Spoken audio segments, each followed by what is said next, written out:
Next phase of what happens out of these incredible uprisings across the country, which we talked about extensively, from the federal response to the Democrats, the federal response to the Republicans, the various arguments, approaches, and strategies at the local level, rebuilding areas, and this is something that we're going to need to, also cover very closely. There's a lot of reports, particularly in places like Minneapolis, of police looking on when local businesses, as an example, are destroyed. How do funds go back in to make sure that communities can get back on their feet? How does defunding and reinvesting in public works, education, healthcare actually happen? And of course, all of the new, how substantive and systemic will the new legal and civil rights pushes be to actually make a dent in this horrifying problem? We talked about Washington, D.C. Of course, Mayor Bowser endorsed Mike Bloomberg. So this is obviously not someone who would ever say, if we knew anything, took police violence, police brutality seriously in any way, shape, or form. But of course, she was quite able to jump on the brand of it. We're going to see some similar things from Bill de Blasio. And I'm sure other cities, even as the real question becomes, what do you do about redirecting funds for the social good and for public good, and actually dismantling and ending the systemic racism of these institutions? So it's a very complicated time. Lester Spence, who's a great scholar in Baltimore, tweeted out today that basically now the next phase becomes making sure that this does not get just simply redirected into, essentially the HR and training industry. And not that those things don't have a role, but they're not a structural role. They're not a fundamental role. They're not going to address the questions that we fundamentally need to address about the economy, that we fundamentally need to address about basically consigning tens of millions of people to being outside of the economy, having no social provision, and facing the consequences of all of the systemic ills, racism, class structure, and everything else that the police are there to police. They're there to terrorize communities on the periphery to make way for everything else. That's the economic design behind it. Now, this is, of course, going to include, as I said, everything from serious and robust civil rights packages, legal changes, cutting and redeploying funds, getting rid of every form of broken windows policing, replacing police with social workers, all the things that we've been talking about.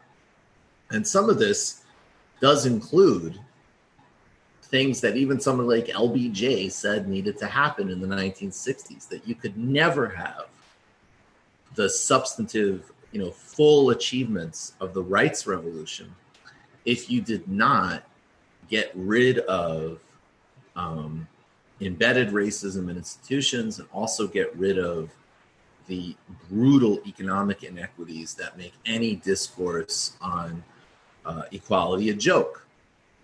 So thankfully, this is coming to the forefront right now. And you know who doesn't like that? Well, this same little guy who can't watch sports anymore, Ben Shapiro. This is where we really get to the crux of the systemic racism argument. You say, okay, so a lot of this is bad decision-making and individual decision-making that you could change. And they say, you're right, but that is a result of legacies of racism. You say, okay, so what do you really want? Right? What do you want? And the answer is always, well, what we want is basically systemic injustice. What we would like is to treat the institutions of the United States as though they are unjust, even though today they are not unjust. Right? So it's a logical argument where you pull sort of one hand over the other. You start with history has consequences, then you go to all inequality is the result of history, and then you go from there to, and the corrective for that inequality is to do something unjust today. because there are no institutions in the United States that are legally systemically racist. It does not exist. I mean, it's illegal in the United States. You can't do that. And there are no, and by the way, the only aspects of American life that are legally racist on behalf of minority groups, right? Affirmative action programs, for example. And so what is actually being requested? What is actually being requested is your acquiescence to the belief that if somebody does not succeed in American life, that is due to factors beyond their control and therefore in your control. And the only way that you can absolve yourself from having victimized this person you've never met and never done anything to is to acquiesce to the complete rewriting of America's systems that generated this stuff in the first place, even if they've already been rewritten. It's the movement from equal opportunity to equality of outcome. It's something that LBJ talked about openly in the 1960s. He said we have to move beyond the idea of equal rights before law and equal justice before law. We have to move beyond that to equal outcome. That's the only way to measure decency. Now, that's an argument I'm not willing to buy because I don't think that you can measure decency by equal outcome. I think people make different decisions. I think history has consequences. And I think that very often the corrective to bad history is good decision-making today by the individual. And this is true for every community, black, white, green, Jewish, doesn't matter. Wow, green and Jewish. That's interesting. So he's, as he always does, in a complete mess, conflating endless amount of things here. But let's just start with a very simple fact. In spite of laws on the books, and I'll quote now from a piece in Vox in 19 rather. Workplace discrimination is illegal, but our data still shows that it's a huge problem. And of course, it goes on to explain that there are thousands of cases of jobs discrimination reported each year. Wall Street banks have in recent years all come together to pay nominal fines because of upholding discriminatory lending policies, as an example. So regardless of what's on the books, these things still persist across the board in American society. Then we get to this nonsense about equality of outcomes and what LBJ was talking about. Nobody is talking about, and this is used by these right-wing jokers all the time. No one is saying everybody gets to chair the physics department at MIT. Everybody gets to be a Grand Slam tennis champion. Everybody gets to be a movie star. No, it's really basic. Everybody gets healthcare. Everybody gets housing. Everybody gets food. Everybody gets a base economic security and decency, without which the promises of a liberal democracy are a fraud.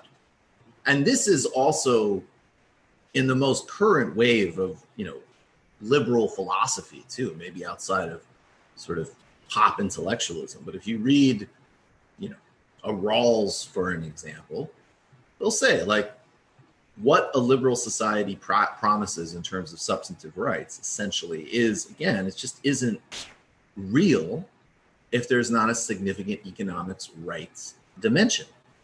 Then you add to that the legacies of racialized capitalism in this country, and that's when you get the incredible statistics like if you do single-payer universal health care, if you radically increase taxes at the top rate and redistribute to public works projects, to education, to all of these other areas, not only, of course, would that be enormously better for basically all Americans who aren't rich, that would signify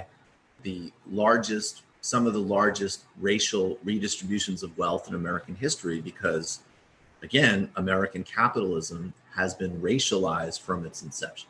Yeah. Now, I don't know what else. What else was he saying? Yes. And by the way, making individual decisions is good and great. Okay. Yeah. This is a complete non sequitur.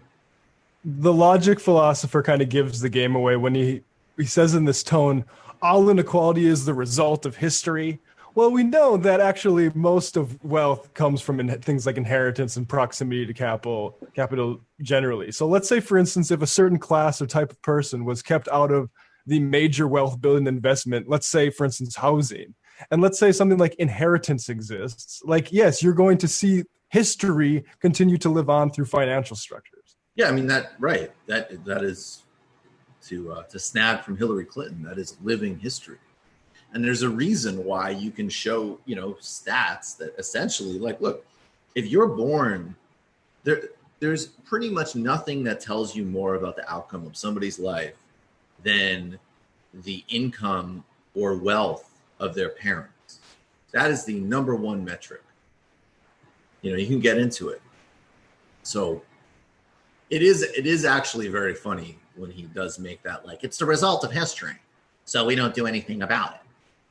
And it's right, it is the result of history continuing to be enacted and brutalize and discriminate against and impoverish people across all of these metrics. Maybe that's why we have such an incredibly dysfunctional society. But Ben is not there to talk about those things. And he's got bigger worries to get to. Like Sports Illustrated had Bruce Jenner on the cover, so he can't pretend to like baseball anymore, or whatever. Or pretend to like basketball anymore, NFL. I'm no hate on baseball. I love baseball, but I might be prepared to believe that Ben Shapiro genuinely likes baseball. Ben Shapiro is a Celtics fan from LA, so that tells you everything you need to know about. Are you serious? Are you legitimately serious? Wait, he grew up in Los Angeles, California, in the 90s. Yeah, that is a rivalry that was built in the 80s. Even earlier than the 80s. Then you had a period. What was the Doc Rivers era with those? What was that? Late 2000s, late 2000s. That is one of the deepest rivalries in sports, and he just happened to just be like, you know what I like? The Celtics. See? The reason I like the Celtics, it's probably the most offensive mascot that's never going to be changed. So I'm going to pick a winner. Jesus. Wow. I would really love, well, not really, but a part of me would be amused to know what the BS gymnastics are for him explaining why he, as an LA person, loves the Celtics. I would love to hear that. I would love for him. I would love to hear the accidental explanation that gets into they're less flashy. Celtics don't hog the ball. Let's see. Man, if the Celtics a mask. He's got him.